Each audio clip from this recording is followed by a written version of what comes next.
Bienvenue dans le cadre de ce culte du Centre chrétien international. Bienvenue à tous nos frères et sœurs de la Guyane, mais également de Paris, de Toulouse, et bienvenue à tous les internautes qui nous suivent habituellement. Vous êtes toujours, bien évidemment, les bienvenus. Nous vous aimons, nous vous bénissons dans le nom de Jésus. Voilà, j'ai le plaisir donc de vous retrouver ce soir, ce mardi soir, et avant l'ouverture des cultes, puisque dimanche, nous serons ensemble à Cayenne, moi et mon épouse, nous serons sur place et ce sera une immense joie de vous retrouver. Et même si on n'aura pas l'opportunité, pour des raisons sanitaires évidentes, de s'étreindre, n'est-ce pas, de se serrer dans les bras, au moins nous verrons de visu et nous pourrons être au bénéfice de cette chaleur qui nous unit. Il est écrit qu'il est doux pour des frères de demeurer ensemble. Voilà, donc en tout cas c'est un privilège de vous servir tout à nouveau et dimanche on sera ensemble et c'est vraiment une grande joie. Tous nos auditoriums de la Guyane seront donc à nouveau fonctionnels. Voilà, en tout cas, je vous ai vu, donc c'était pas ce dimanche puisque c'est mon épouse Annick qui vous a partagé un puissant message qui a une dimension prophétique, mais le dimanche auparavant, je me suis entretenu avec vous au sujet de la famille. Et nous avons vu, n'est-ce pas, certains points. Nous avons vu également comment que Jésus aimait ses enfants. Et je vous ai dit à la fin de mon enseignement, comment peux-tu aimer comme Jésus? Et je vous avais d'ailleurs fait remarquer que pour cela, il y a 4 choses dont j'ai besoin et 4 choses dont vous avez besoin. Et je vous ai dit que je vous en parlerai lors d'un prochain culte, ce que je suis en train de faire ce soir même. Voilà, prions avant d'aller dans le vif du sujet et de continuer dans le cadre donc de cette série d'enseignements au sujet de la famille. C'est un point tellement important, la famille, vous le savez, la famille est, lorsque les familles vont bien, l'Église va bien, lorsque l'Église va bien, la nation peut être transformée, peut bien aller et du changement peut authentiquement s'opérer. Voilà, mais prions tout d'abord. Père, merci pour ta grâce, ta faveur, ta miséricorde.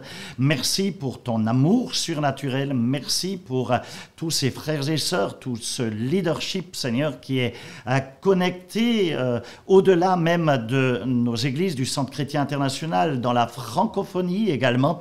Je veux te bénir de ce que tu nous révèles, les mystères de ta parole.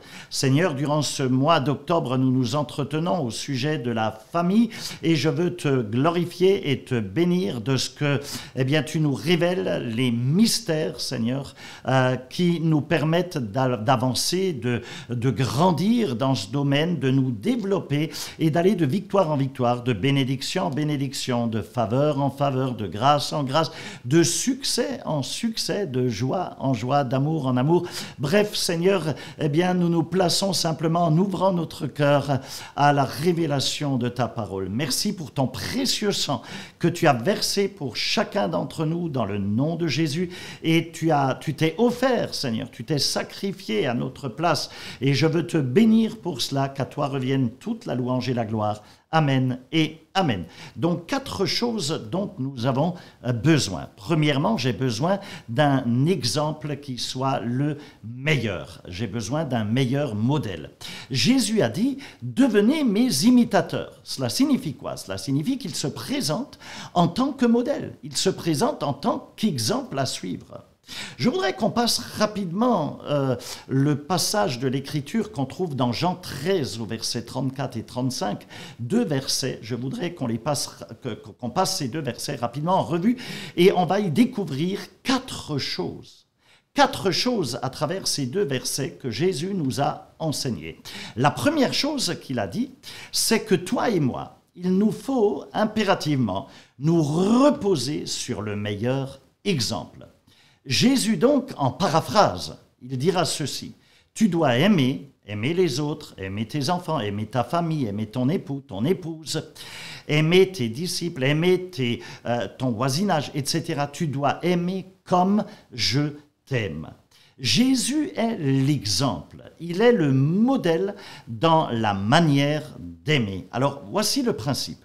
C'est un principe qui fonctionne d'ailleurs non seulement pour l'éducation des enfants, mais aussi dans le cadre de tes amitiés, aussi dans le cadre de tes relations d'affaires, aussi à l'école, aussi dans le mariage, aussi au sein de ton couple, de ta famille. Bref, ça fonctionne dans tous les autres domaines de ta vie. Et le principe est simple, il est le suivant. Je dois suivre l'exemple de Jésus, je dois me concentrer sur le modèle qu'il est, je dois me concentrer sur le modèle qu'il représente. Je dois donc me concentrer sur ce point. Et ça, c'est un point qui est ultra important. Alors laisse-moi te dire, tous, parce qu'on est construits de la même manière, tous nous avons tendance à suivre, bien évidemment, les exemples qui nous ont été donnés. En vérité, tu as même, si tu n'en es pas conscient, peut-être tu n'en es absolument pas conscient, mais en vérité, tu as, peu importe d'ailleurs que tu en sois conscient ou pas, mais tu as tendance, laisse-moi te le dire, à suivre et, permets-moi l'expression, à dériver vers le type de mariage et de famille que tu vas lever en te basant sur ce que tu as connu durant ton enfance. Donc, en te basant sur ce que tu as connu dans l'atmosphère dans laquelle tu as grandi, tout simplement. Je vais te donner un exemple très parlant. Si tu as grandi, par exemple, dans un foyer où il y a eu beaucoup d'affection, où l'affection était manifestée, il y a eu beaucoup de manifestations d'amour, tes parents t'ont toujours embrassé, ils t'ont presque transformé en une bisouterie, tellement tu as eu de bisous, automatiquement, qu'est-ce qui s'est passé à partir de là? Automatiquement, tu vas avoir tendance à te diriger vers cela, à reproduire cela. C'est le genre de foyer, c'est le genre de famille que tout naturellement, de manière quasi inconsciente, que tu voudras. Maintenant, à l'inverse, si tu as grandi dans un foyer où les étreintes, où les bisous, où les manifestations d'amour, où les félicitations étaient quelque chose d'excessivement rare, automatiquement, tu vas avoir tendance également à quelque part, à tendre vers cela, à dériver vers cela, et inconsciemment, même si tu ne le veux pas, tu vas finir par le reproduire. Maintenant, laisse-moi t'expliquer quelque chose. J'ai remarqué et appris ceci. Lorsque tu sors et que tu cherches à rencontrer quelqu'un, allez, je vais parler aux célibataires là. Il y a des célibataires qui écoutent. Lorsque tu cherches à rencontrer quelqu'un, que se passe-t-il? Mais même si tu es marié, c'est exactement ce qui s'est passé très probablement pour toi. Tu sors, tu cherches quelqu'un à rencontrer. Automatiquement, tu vas avoir tendance à être attiré, écoute ce que je dis, par ce qui est à l'opposé de toi. Tu vas avoir tendance à être attiré par ce qui est complètement à l'opposé de toi. En fait, dans les rencontres, à quelque part, ce sont les contraires qui s'attirent. Ce sont les contraires qui s'attirent. Mais ensuite, dans les mariages, vous connaissez cette expression, l'amour rend aveugle, le mariage ouvre les yeux. Et donc ensuite, une fois qu'on est marié, eh bien ces contraires s'attaquent. Ces contraires s'affrontent. Et c'est exactement ce qui se passe. Donc lorsque tu cherches à rencontrer quelqu'un, pour exemple, tu vas peut-être chercher et trouver quelqu'un de très affectueux, de très, permets-moi l'expression, collant, tout simplement parce que tu n'as pas grandi dans un foyer affectueux. Et à ce moment-là, tu te dis, ok, c'est exactement ce que je veux, je vais rattraper tout ce temps perdu, je vais avoir quelqu'un d'aimant, j'ai jamais eu vraiment d'amour, des marques d'affection, etc. Là, j'ai quelqu'un qui n'arrête pas de me faire des bisous, de me tenir par la main, etc., etc. Et ensuite, quand tu te maries, qu'est-ce qui se passe? Mais ce qui t'a attiré, ça finit par commencer par t'irriter. Ça commence à t'irriter. Ça commence quelquefois peut-être même à te taper sur le système. Tu n'en es peut-être même pas conscient. Tu n'arrives pas à mettre des mots sur ces choses. Mais cela t'irrite parce que tout simplement, tu n'es pas habitué à cela. Tu n'as pas été élevé de cette manière-là. Ce n'est pas ton arrière-plan. Et donc, quelque part, tu te dis que tu es attiré par ce à quoi tu es habitué. Tu es attiré par ce par quoi tu es habitué. Tu veux retourner à tes anciennes habitudes. Et à partir de là, qu'est-ce qui se passe? Ben, tu commences à te dire, mais je ne comprends pas pourquoi il ou elle me court tout le temps après, s'accroche à moi comme un petit chien qui est tout le temps collé à moi, tout le temps. Je ne comprends pas, mais pourquoi il vient tout le temps me faire des bisous, elle me fait tout le temps des bisous, pourquoi il veut tout le temps, quand on marche ensemble dans la rue, il veut me donner la main, ça me tape sur le système, etc. etc. Alors ok, le sexe c'est quelque chose d'extraordinaire, de génial, mais... Laisse-moi te dire, peut-être tu dis, ok, on a nos relations d'intimité, c'est fantastique, mais pas besoin quand même de me faire des bisous et de me tenir la main tout le temps, quoi. Enfin, faut arrêter un peu, il faut de l'équilibre. Et puis tu rajoutes peut-être même que, après tout, ça m'énerve, j'aime pas ça. La raison pour laquelle tu n'aimes pas ça, c'est que tu as tendance à dériver, à partir dans le sens, à te diriger vers ce à quoi tu es habitué, vers ce à quoi tu as été habitué durant ton enfance, durant la phase durant laquelle tu as grandi. Et en vérité, nous avons absolument tous tendance à dériver, écoutez ce que je dis, vers les exemples que nous avons reçus. Nous avons tous tendance à dériver, à partir dans la direction des exemples que nous avons reçus. Mes amis, j'ai aussi compris qu'il est très très difficile de briser la puissance de l'exemple qui nous a été donné, que nous avons eu. L'exemple laisse littéralement une marque au niveau de notre âme, au niveau de notre être intérieur, de notre volonté, de notre cœur. Et il est difficile de briser ces marques d'habitude, ces marques des modèles qu'on a reçus. Je vais t'en parler un peu plus en avant. Mais là, c'est un point, et je m'en rends compte, c'est un point excessivement, extrêmement important au niveau qui a une incidence très importante au niveau de l'éducation des enfants. Pourquoi? Parce que ça a de profondes implications au niveau de ton rôle de père ou au niveau de ton rôle de maman, de mère. Et ça a donc de profondes implications au niveau de la parentalité, de ce qu'on appelle la parentalité. Tout simplement aussi parce qu'en tant que parent, en tant que père ou mère, la même chose va se reproduire. On a tous tendance, à quelque part, à dériver vers le type de foyer dans lequel nous avons grandi. Ah oui, ça a laissé une marque. C'est comme une atmosphère qui nous est familière et que, inconsciemment même, on recherche. Même si on n'était pas d'accord, etc. Mais à quelque part, ça a laissé une marque. Alors, certains d'entre vous, vous avez par exemple grandi dans un foyer qui a pu être très bruyant. Peut-être qu'il y avait beaucoup de bruit, tout le monde parlait sans arrêt à table quand on était ensemble, tout le monde parlait en même temps, il y avait de la musique en fond, peut-être la télévision ne s'arrêtait jamais à longueur de journée. Peut-être que la première chose en se levant, celui qui se levait le premier allumait le bouton du téléviseur, ça amenait un bruit d'ambiance et ensuite tout le monde parlait en même temps. Et donc, c'est ce à quoi tu es habitué. Et être dans un environnement bruyant où tout le monde élève la voix et parle en même temps, c'est quelque chose qui est devenu normal pour toi.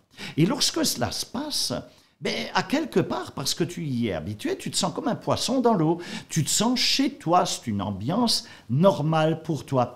Mais d'autres d'entre vous, vous avez peut-être grandi dans une maison où le silence était telle, où l'atmosphère de silence et, comment dirais-je, de sobriété était telle, que le simple bourdonnement même d'une mouche ou d'un moustique dans le salon, c'était déjà un événement incroyable. C'est comme si un hélicoptère passait, tu vois, c'était qu'un simple moustique ou une mouche. Mais tout le monde pouvait l'entendre parce que tu as été toujours dans un environnement excessivement calme et silencieux. Certains d'entre vous, il est possible que dans la maison où vous avez grandi, même si un Airbus A380 passait à ras-mots au-dessus de votre maison, juste au-dessus de votre salon, en faisant un bruit assourdissant, un bruit de dingue, personne même n'aurait fait attention, l'aurait su, parce que tout le monde parlait tellement fort et c'était déjà tellement bruyant que personne n'aurait fait attention à ces bruits extérieurs. Et c'est exactement peut-être ce à quoi tu es habitué dans un tel cas, si tu as été élevé, c'est ce avec quoi tu as grandi. Et c'est aussi, ça vous démontre la puissance de l'exemple. Il y a une puissance phénoménale qui se cache derrière l'exemple, derrière le modèle donc, que nous donnons, qui est laissé sur nos vies et que nous donnons à nos enfants, à ceux qui nous environnent, etc. Alors laisse-moi te poser une question. Je sais que c'est une question difficile à poser, elle peut paraître un peu dérangeante.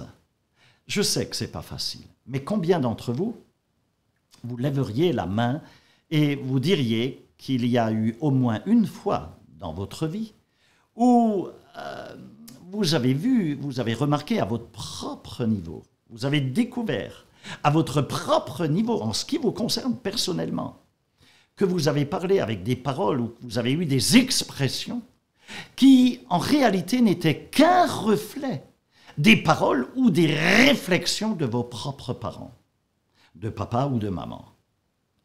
Vous avez vu cela se produire chez vous. J'en suis absolument persuadé. Et peut-être que même ça vous dérange, vous n'avez pas envie de leur ressembler. Allez, on va être honnête. Il est tout à fait certain que cela t'est arrivé. Il ne peut pas en être autrement.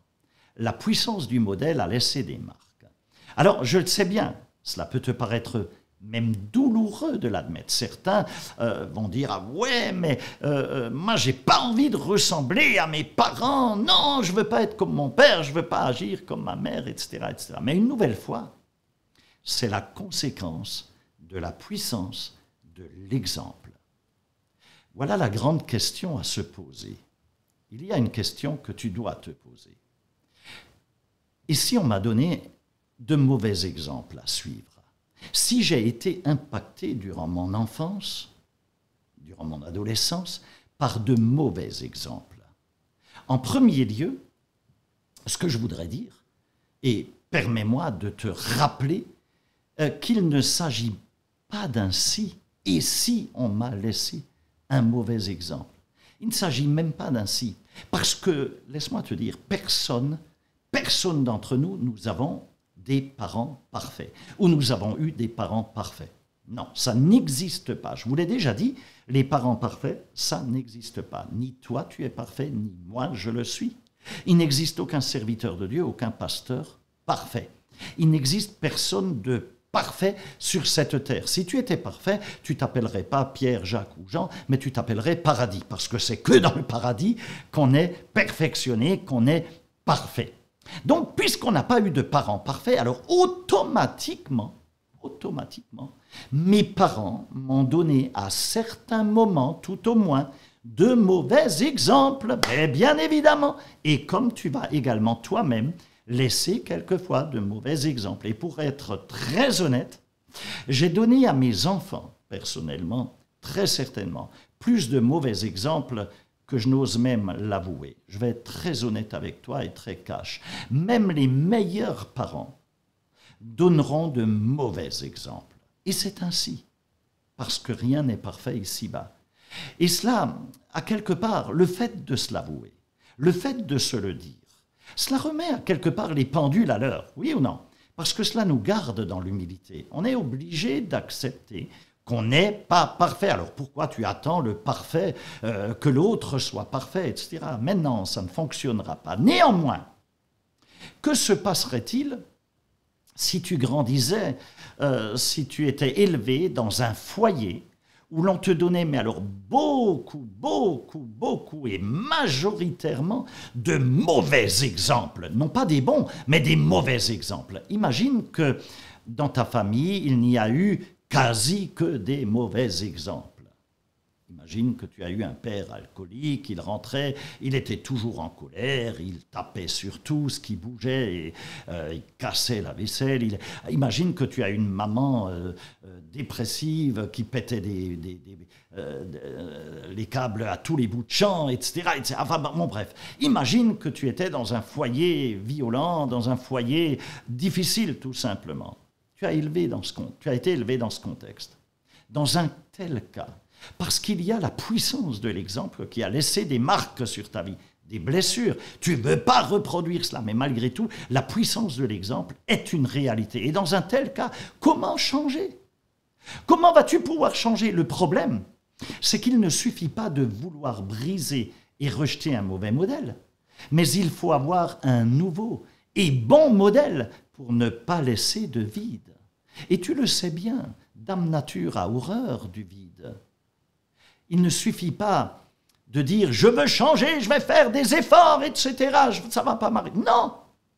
Il te faut remplacer le vieil exemple, la marque de l'exemple qui a eu une marque sur ta vie par un exemple plus fort, par un modèle plus puissant. C'est comme un aimant, tu sais, qui nous attire. On ne veut pas reproduire ce qu'on a appris à la maison, mais c'est comme un aimant qui cherche à nous tirer à nouveau en arrière. Et donc, il faut un aimant plus fort qui nous tire vers l'avant. Mes amis, Jésus nous a donné un commandement nouveau, tout simplement, parce qu'un nouvel engagement, ça ne suffit pas en soi. Tous les ans, le 1er janvier, le soir du réveillon, tout le monde prend des décisions d'engagement, de nouveaux engagements. Je vais perdre du poids, je vais arrêter la nicotine, la cigarette, je ne vais plus me mettre en colère, Et 15 jours plus tard, tout ça s'est oublié. Parce que t'engager à vouloir changer une situation, cela ne suffit pas, ce n'est pas suffisant pour y arriver. Ce n'est pas suffisant pour atteindre l'objectif. Il te faut quelque chose de plus. J'ai besoin de quelque chose de plus grand. Un autre problème, c'est que les modèles qui t'ont été donnés dans le passé, beaucoup de ces modèles ne sont pas, bien évidemment, ils ne sont pas top. Et du coup, ce sont des modèles qui ont tendance, malgré que tu ne le veuilles pas, à te tirer en arrière. En fait, plus tu dis « je ne serai jamais comme eux », « je ne serai jamais comme mes parents », etc. « Je ne vais jamais faire comme eux », « je ne vais jamais agir comme eux ». Et plus tu dis ça, et plus tu auras tendance à reculer pour finir par quand même reproduire ce qu'ils ont fait. Écoute, permets-moi de te dire que tu as besoin de quelque chose de plus grand, de plus fort, de différent. Tu as besoin d'un nouvel exemple. Tu as besoin d'un exemple plus parlant, d'un exemple plus attirant, d'un exemple plus puissant. Parce que plus tu essayes de changer, plus tu essayes de le faire, surtout si tu cherches à le faire avec tes propres forces, et avec ta propre intelligence, et plus tu vas te fatiguer, et plus tu seras fatigué. Cela signifie que tu as besoin de ce nouvel exemple qui doit être comme un aimant plus fort qui t'attire dans cette nouvelle dimension, dans cette nouvelle direction en avant. Mes amis, la plupart d'entre nous, nous voulons bien évidemment changer. Et nous essayons de changer, on fait des efforts pour changer, ça devient à la mode. Combien de personnes s'engagent sur des programmes sur le net, en allant visiter des coachs, etc. On fait de la PLN, du développement personnel, et on cherche à changer, etc., etc. Et ça fonctionne un petit temps, mais ça ne fonctionne pas tout le temps. Pourquoi ?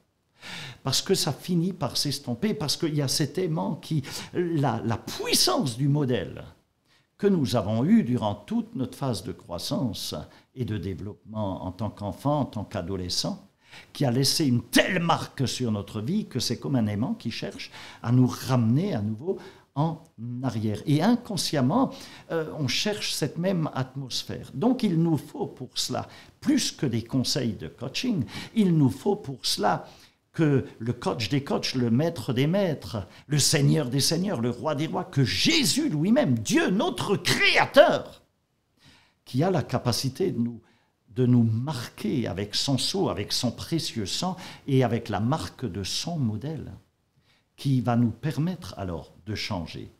Le problème, c'est que bien souvent, nous finissons par nous sentir épuisés dans nos tripes. On cherche à changer et on est fatigué dans notre cœur. On devient même à quelque part, d'une certaine manière, dépressif. On peut finir sur le terrain du burn-out. Souvent, on se sent comme usé dans ce cas-là. Et dans un tel cas, tu vas avoir l'impression que que cela va jamais changer, que tu vas devoir continuer comme cela pendant encore des mois et des mois, voire des années, et tu es fatigué même de toi-même. Écoute bien ceci. Je connais bien trop de couples qui ont essayé, qui ont fait en sorte que ça marche pendant que leurs enfants étaient à la maison. Ils voulaient garder une façade honorable devant les enfants, en se disant, bon, on va pas s'engueuler devant les enfants, on va pas élever la voix, on va pas se mettre en colère. Quand on se met en colère, ce sera en privé, une fois que la chambre est fermée, on s'explique, on lave le linge sale ensemble, etc. Ils se sont donné une bonne façade et se sont tenus à quelque part pendant que les enfants étaient là. Mais une fois que leurs enfants ont quitté la maison, soit parce qu'ils sont partis dans une université qui est dans une autre ville, voire de la Guyane, par exemple, en métropole ou ailleurs, aux Antilles, etc. Une fois qu'ils se sont envolés dans le mariage, qu'ils ont quitté la maison, ces parents, de tels parents, étaient tellement épuisés, tellement fatigués, et à force d'essayer de puiser à quelque part dans leur propre énergie, ils ont fini par ne plus rien avoir à se donner. Ils ont tellement puisé, tellement cherché à faire par eux-mêmes avec leur propre force, à garder une belle façade, etc. Et il n'y avait plus d'huile. Il n'y avait plus d'huile, ils étaient tellement usés, il n'y avait plus rien à donner. Et je ne veux pas que cela t'arrive. Parce que si une telle situation t'arrivait, cela finit par t'amener sur le terrain d'un burn-out certain. Mes amis, Dieu a un bien meilleur plan que cela pour vous. Dieu a un plan de grâce, de faveur, de réussite, de succès. Et il ne s'agit pas uniquement et seulement que de résister à cet aimant du passé là qui cherche à t'attirer, tu sais, comme un aimant en métal attire le métal. Non, il s'agit, n'est-ce pas uniquement que de résister à cela. Il ne s'agit pas juste à ce passé, à lui faire face à ce passé qui cherche à te garder lié par des chaînes, qui cherche ce passé qui est toujours là, qui cherche à te tirer en arrière comme un aimant qui attire ce qui est de la même nature que lui. Non, mais il y a un nouvel aimant, un bien meilleur aimant. Il y a un aimant bien plus puissant, bien plus grand, bien plus glorieux que Jésus veut te donner. Le Seigneur dit que mon amour soit le modèle de ta vie. Jésus dit que mon amour soit le modèle de ta vie. Vous savez quoi? S'il y a un don pour lequel je prie pour que Dieu te le donne en tant que parent, en tant que père, en tant que mère, mais aussi en tant qu'époux, en tant que représentant de ta famille, et puis cela pour tous les autres domaines de ta vie, parce que ça va impacter ta vie dans sa globalité. Mais je veux prier pour que Dieu te donne cela, et aussi à tous les autres, même si tu n'es pas parent, même si tu es encore chez tes parents en tant qu'enfant, ou que tu n'as pas eu la grâce d'être parent, peu importe. Je prie pour que tu reçoives de la part de Dieu ce don qu'il faut absolument avoir, qu'il te faut avoir. Tu dois le recevoir. Je parle de ce don qui te permet de faire confiance à son amour, à l'amour de Dieu. Il y a quelque chose de rafraîchissant dans tout cela. Il y a quelque chose de libérateur dans la puissance de l'amour de Dieu. Si tu ne l'as pas encore découvert, tu peux le découvrir. C'est ce que Jésus nous offre.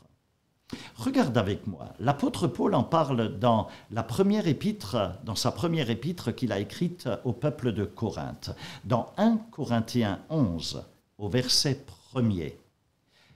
L'apôtre Paul dit que toi et moi, nous devrions suivre son exemple, comme il a lui-même suivi l'exemple de Christ. Il dit « Soyez mes imitateurs, comme je le suis moi-même de Christ ». Paul avait appris, et pas qu'appris, il a compris le pouvoir qu'il y a à suivre l'exemple de Christ. Et vous savez ce qu'a fait Paul? l'apôtre Paul a adopté ce nouveau modèle. Ce modèle bien plus grand, bien meilleur et bien plus puissant dans sa propre vie.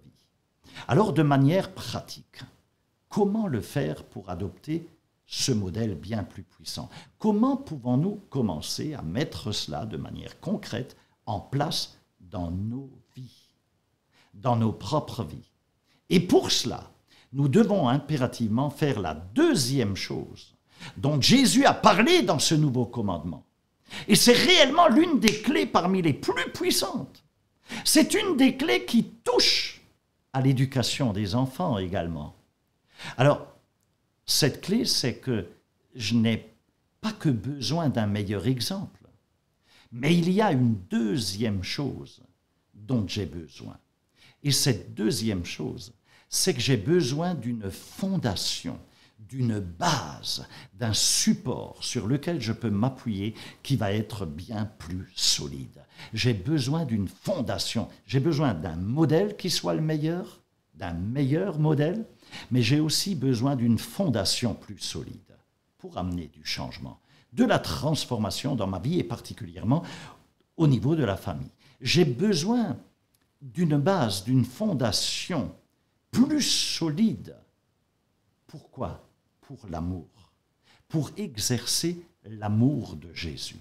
Jésus a dit que c'est là le fondement. Et quel est ce fondement? Je t'ai aimé, je t'aime, dit le Seigneur. C'est le fondement même, c'est la base.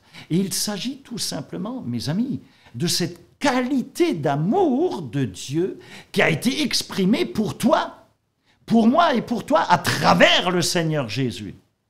Je crois bien que la plus grande expérience que chacun d'entre nous, nous pouvons faire et vivre et avoir dans notre vie, ça consiste à découvrir vraiment que Jésus t'aime, que Jésus t'aime, que Jésus t'aime, la plus grande chose qui puisse t'arriver.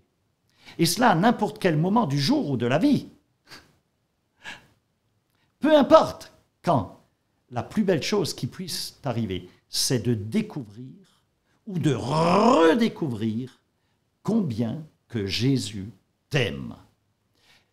Regarde, il a donné sa vie pour toi et moi. Et une fois que tu as cette révélation, une fois que tu as cette certitude absolue dans ton cœur, il en découle aussi une nouvelle force dans cette relation que tu as avec Dieu. Et automatiquement, cela va se répercuter sur toutes les relations que tu peux avoir ensuite dans ta vie par ailleurs, dans ta famille, dans ton couple, avec tes enfants, tes disciples, sur le plan du travail, etc., etc., etc. À cause de cet exemple, l'amour, que la révélation de cet amour, ça devient pour toi la fondation, la base de la qualité d'amour que maintenant, à ton tour, tu pourras exprimer dans tes relations. Laisse-moi te dire, lorsqu'il y a de l'accusation, du jugement, lorsqu'il y a de la critique, lorsque tu deviens amer, aigri, etc., c'est un problème identitaire parce que tu ne sais pas qui tu es en Christ Jésus. C'est aussi un problème de révélation de la fondation sur laquelle doit s'appuyer ta vie. L'amour, cet amour-là qui est un amour d'un autre niveau. Alors voilà le principe de relation qui est derrière tout cela, pour de bonnes relations, et premièrement dans la famille. Voilà le principe, je donne de l'amour de la même manière, écoute ce que je vais dire, que j'ai reçu l'amour. Pourquoi est-ce que je dis cela? Parce que tu ne peux pas donner ce que tu n'as pas reçu, et tu ne peux pas donner ce que tu n'as pas. Tu ne peux donner que ce que tu as reçu. Tu ne peux partager que ce que tu as reçu et expérimenté toi-même. C'est pour ça que je vous ai dit qu'il y a un puissant, il y a quelque chose de très puissant qui est lié au modèle. Si à la maison tu n'as pas reçu d'amour, comment vas-tu donner de l'amour? Si tu n'as pris que des coups, comment vas-tu aimer ta femme ou ton époux? Cela me fait dire que je vais donner de l'amour de la même manière que je l'ai reçu. Parce que je ne peux pas donner ce que je n'ai pas reçu. Je ne peux pas te donner ce qui n'est pas entré dans mes tripes, dans ma vie. Lorsque je reçois l'amour de Dieu dans ma vie, lorsque je reçois cette révélation, son amour qui repose sur une grâce inconditionnelle, sur une compassion incroyable, inconditionnelle. C'est à partir de là que je deviens capable de donner également, maintenant à mon tour, ce genre d'amour aux autres, que je commence à pouvoir donner de l'amour sans calculer, sans calcul. Et je voudrais que tu réalises bien que Dieu ne t'aimera jamais plus ni moins qu'il ne le fait actuellement. Il ne t'aimera ni plus ni moins. Que tu fasses plus, que tu fasses moins, que tu fasses bien, que tu fasses mal, etc. La vérité, c'est que son amour pour toi, ça ne dépend pas de ce que tu fais. Et ça ne dépend pas non plus de ce que tu n'as pas fait. Tu veux que je te dise quelque chose? Dieu t'a montré la puissance de son amour où? À la croix. Montré la puissance de son amour à la croix, sur la croix. Dieu dit qu'il t'aime. Et il veut que tu le comprennes, il veut que tu le reçoives, il veut que tu en aies la révélation. Dieu dit, je veux vraiment que tu comprennes ce fondement de l'amour, de mon amour, de l'amour de Dieu. Et c'est pour cela, dit le Seigneur, à quelque part, que tu dois ouvrir ton cœur à cet amour pour le recevoir comme un modèle. Je voudrais prendre quelques minutes et vous parler de l'assurance de son amour dans ton cœur, dans ta vie. Laisse-moi juste te montrer très rapidement quelques passages de l'Écriture, même si je ne te les cite qu'en paraphrase. Allez, pour aller plus vite, je vais te les citer juste en paraphrase. Si tu veux les références, tu les recherches, c'est facile à trouver et tu vas pouvoir te pencher sur l'Écriture. Mais prenons juste quelques minutes pour cela. Je sais que tu es très occupé, moi aussi je le suis. Je sais aussi qu'il est très possible que maintenant même, peut-être ce mardi soir, tu penses à d'autres choses. Tu penses déjà à ton programme de demain, à ton planning chargé de demain. Je le dis parce que je sais que nos esprits ont tendance à vagabonder si souvent, mais j'aimerais te demander de me donner juste quelques petites minutes, ces prochaines 5 minutes, s'il te plaît. Concentre-toi intentionnellement sur cette vérité, ce fondement, cette fondation de l'amour de Dieu, de l'amour que Dieu a pour toi et qu'il a toujours eu pour toi. Je crois vraiment que Dieu peut faire quelque chose d'incroyable. Il veut le faire, quelque chose d'incroyable, non seulement dans ma vie, mais surtout dans la tienne également.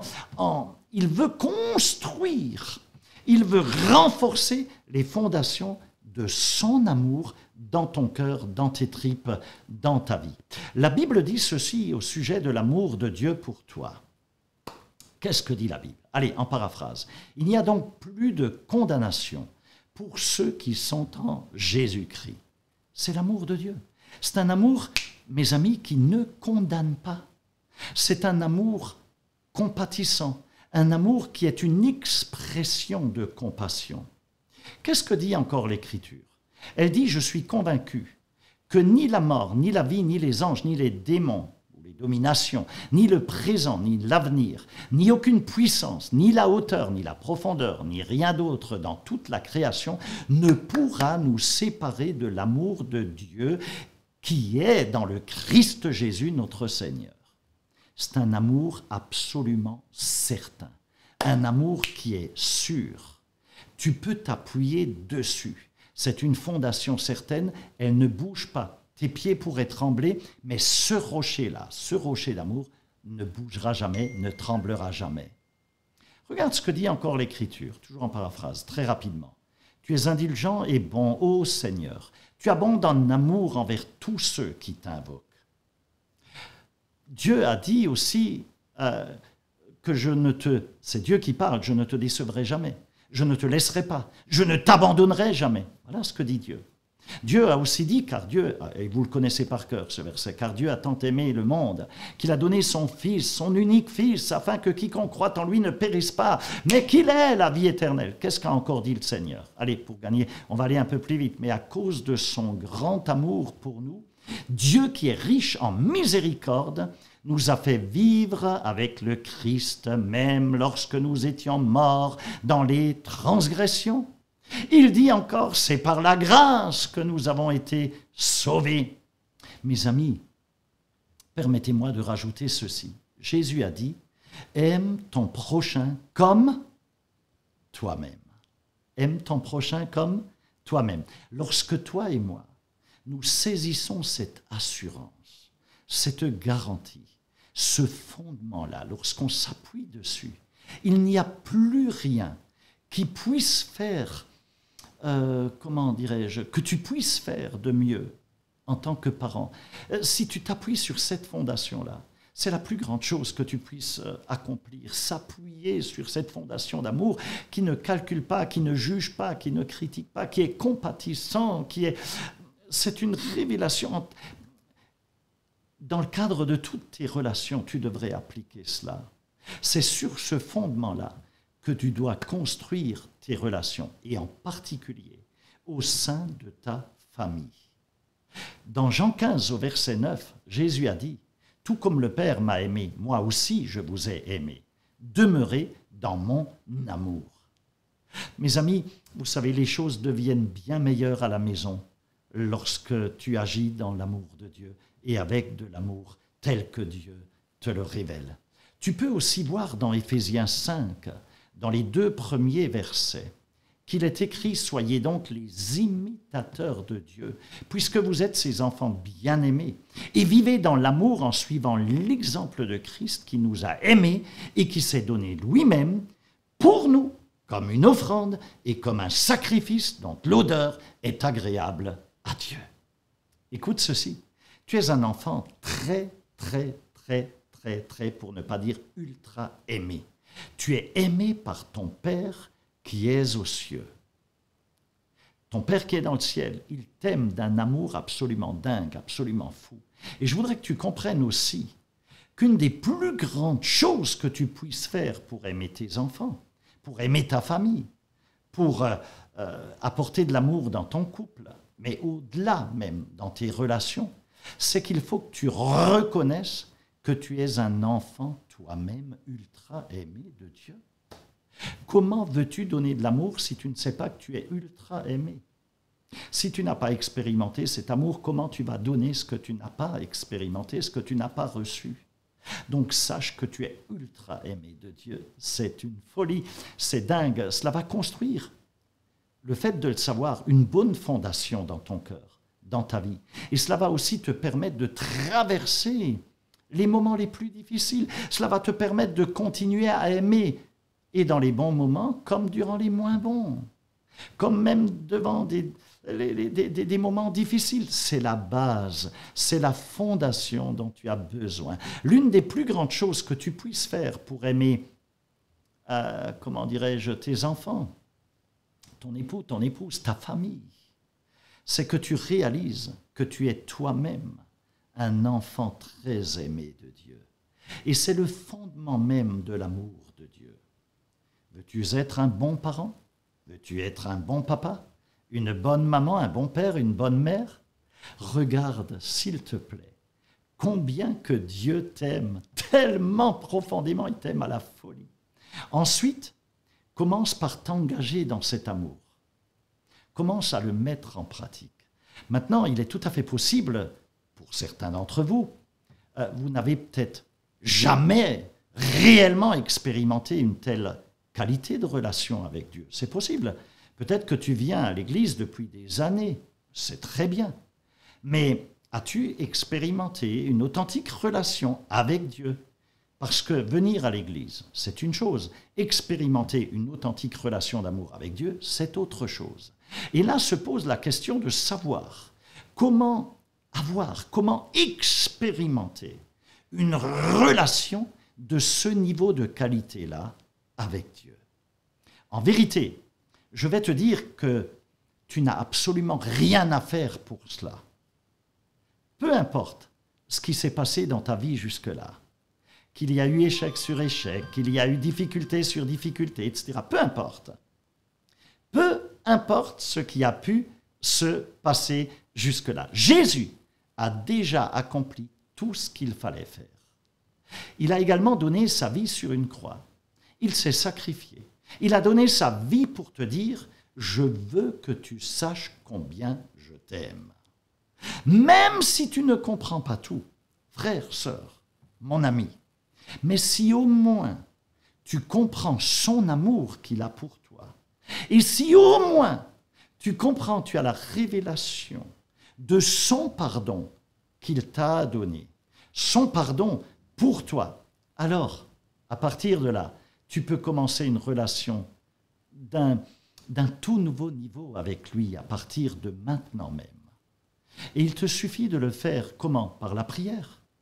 Tu n'as même pas besoin de fermer les yeux. Jésus, écoute, quand Jésus priait, la plupart du temps d'ailleurs, il ne fermait pas ses yeux. Tout simplement, il s'adressait au Père. Devant le tombeau de Lazare, il n'a pas fermé les yeux et pris une attitude super religieuse, etc. Il a dit Père, s'il te plaît, fais-le. C'est pas parce que je ne crois pas ou à cause de moi, mais pour qu'il le voie. Et Jésus a fait la prière la plus courte qui n'ait jamais existé. Lazare, sort! Il n'a même pas eu le temps de fermer les yeux pour faire cette prière. Lazare s'est relevé, est sorti du tombeau. Incroyable, c'était extraordinaire. Dis simplement avec moi, Père, au nom de Jésus, je veux commencer une relation d'un autre niveau avec toi aujourd'hui. Merci de m'aimer, merci de me pardonner, merci de m'avoir donné la vie. Je veux vivre dans ton amour, je veux me sentir chez moi, dans ton amour, dans tes bras d'amour. Je veux vivre dans ton pardon. Je veux vivre la vie pour laquelle tu m'as créé. Écoute, tu peux t'engager dans cette relation d'amour avec Christ. Et à partir de là, tu commences à vivre chaque jour dans cette relation d'amour avec le Seigneur. Parce qu'il n'y a rien que tu puisses faire de mieux en tant que parent. Aussi évident que cela puisse te paraître. C'est la chose vraiment à laquelle je dois et tu dois revenir en tant que parent. Tu dois y revenir encore et encore et encore et encore. Dieu m'aime et je veux aimer comme lui. Il va être mon modèle. Je vais me blottir dans son amour. Toi et moi, nous avons besoin d'une fondation, d'une base plus solide. Toi et moi, nous avons besoin d'un meilleur modèle, d'un meilleur exemple, d'un exemple plus attirant, d'un exemple plus fort. Et puis, il y a une troisième chose dont j'ai besoin. Donc, on a besoin d'un meilleur modèle, on a besoin d'une fondation d'amour bien puissante, et maintenant, j'ai besoin d'une troisième chose, bien évidemment, et je t'en parlerai lors du prochain culte. Que vraiment le Seigneur te bénisse, que le Seigneur t'accompagne. Eh bien, on va prier, on va simplement courber nos fronts dans la prière et je voudrais vous bénir.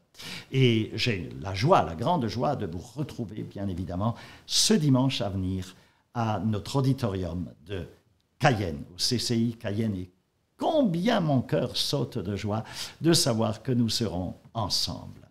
Père, merci pour ta grâce. Nous avons appris aujourd'hui au sujet de la famille une si grande révélation.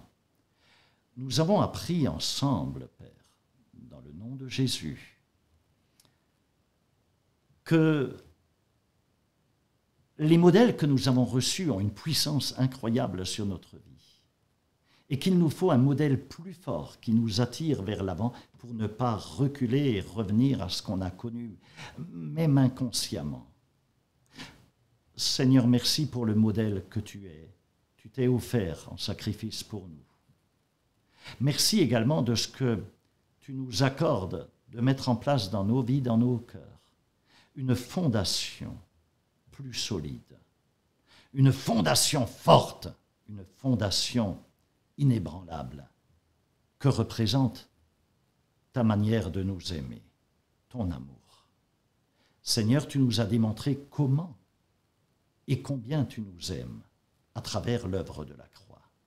Je te suis reconnaissant pour ta fidélité, ta miséricorde, de ce que tu révèles ces choses à tes fils et à tes filles. Seigneur, nous allons aller plus loin. Tu vas nous révéler les mystères, les clés qu'il nous faut pour mettre en place une famille qui deviendra un bon modèle, qui laissera un impact sur nos enfants, sur les générations à venir, les enfants de nos enfants, nos arrière-petits-enfants. Seigneur, merci pour ta grâce, merci pour ta fidélité, merci pour ton si grand amour. Qu'à toi revienne l'agneau de Dieu au nom de Jésus et que la marque de ton précieux sang couvre tes fils et tes filles.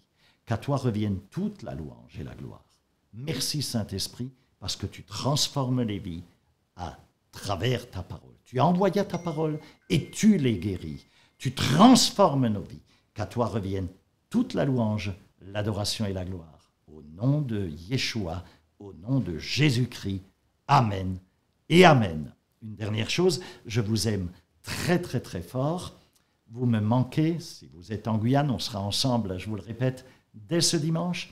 Que le Seigneur vous accompagne. Prenez soin de vous. Soyez sages lorsque vous sortez, lorsque vous êtes au contact des gens. Prenez les mesures nécessaires pour garder un peu de distance et vous protéger. Mais en tous les cas, que le Seigneur vous bénisse. Voilà, à très bientôt.